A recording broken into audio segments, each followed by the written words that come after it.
Hello साथियों, भारतीय न्याय संहिता 2023 में हम पढ़ रहे हैं अध्याय 19 यानी लास्ट अध्याय। आज हम पढ़ेंगे बीएनएस की धारा 353 जो कि आईपीसी की धारा 505 के समरूप है। लोक दृष्टिकारक वक्तव्य क्या होते हैं? साथियों, इस धारा के अधीन किसी ऐसे कथन, अफवाह या रिपोर्ट के परिचालन या प्रकाशन को दंडनीय अपराध माना गया है जिससे सैनिक विद्रोह होने की संभावना हो, जनसाधारण में भय या संत्रास्त उत्पन्न होने या कोई व्यक्ति राज्य या लोक शांति के विरुद्ध अपराध करने के लिए उत्प्रेरित हो, या एक वर्ग या समुदाय दूसरे वर्ग या समुदाय के प्रति घृणा या दुर्भावना फैलाने का प्रयत्न किया गया हो। परंतु इस धारा के अपवाद के अनुसार यदि वह कथन, अफवाह या रिपोर्ट सत्य है तो उसकी रचना करने वाले या उसे प्रकाशित या परिचालित करने वाले व्यक्ति को दंडित नहीं किया जा सकेगा। उपर्युक्त विवेचन से स्पष्ट है कि इस धारा का मुख्य उद्देश्य अफवाहों व कथनों के प्रकाशन या परिचालन द्वारा सैनिक विद्रोह, सांप्रदायिक तनाव, राजद्रोह या लोक शांति को भंग होने देने से रोकना है। केदारनाथ बनाम राज्य के बाद में माननीय सुप्रीम कोर्ट ने निश्चित किया कि इस धारा के प्रावधान संविधान के अनुच्छेद 19 सबक्लोज 1A में वर्णित अभिव्यक्ति की स्वतंत्रता संबंधी उपबंधों का अतिलंघन नहीं करते, अतः ये असंवैधानिक नहीं है। उल्लेखनीय है कि बीएनएस की धारा 353 का अपराध संज्ञेय अपराध माना गया है। शिवनाथ बनर्जी बनाम सम्राट के बाद में अब निर्धारित किया गया है कि यह धारा उन लोगों की स्वतंत्रता से संबंधित होने के कारण इसका अर्थान्वयन कड़ाई से बचाव के पक्ष में किया जाना चाहिए।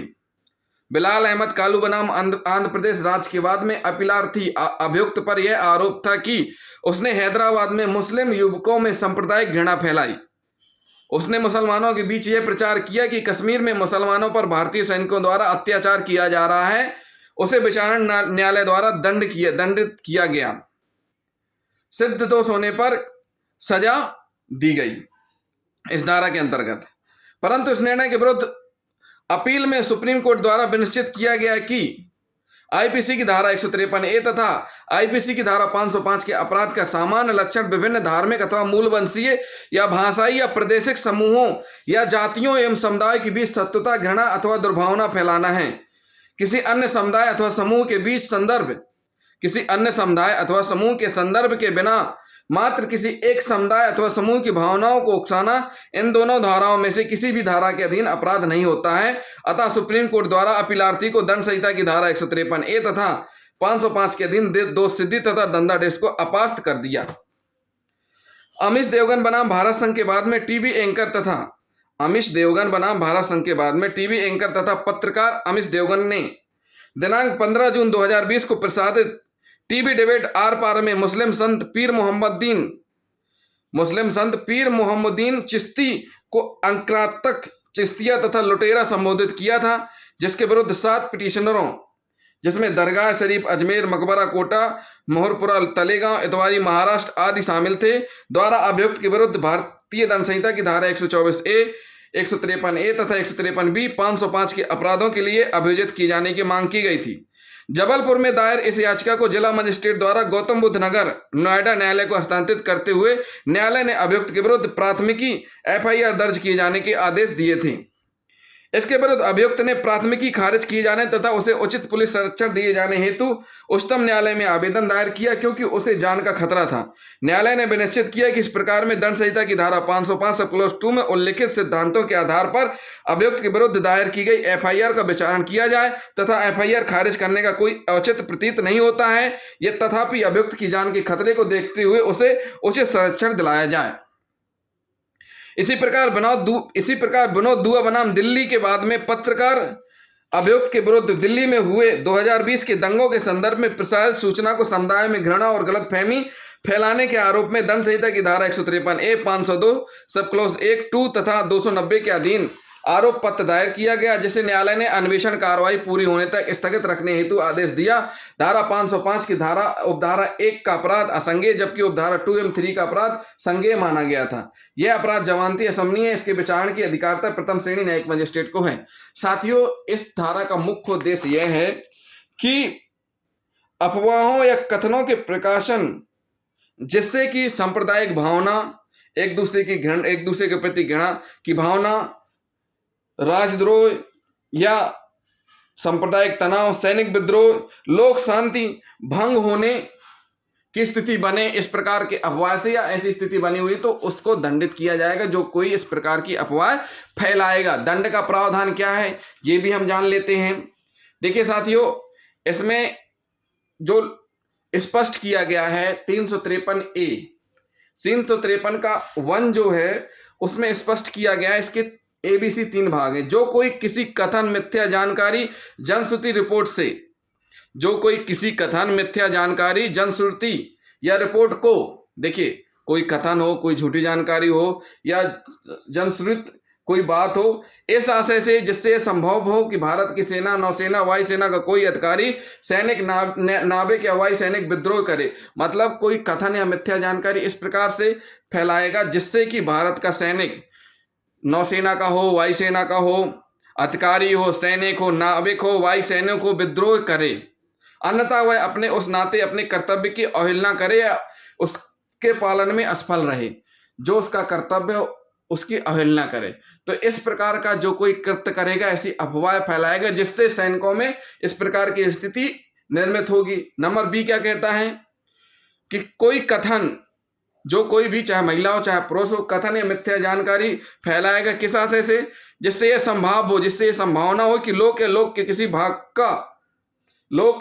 किसी भाग को ऐसा भय संत्रात कारित हो जिससे कोई व्यक्ति राज्य के विरुद्ध या लोक प्रशांति के विरुद्ध अपराध करने के लिए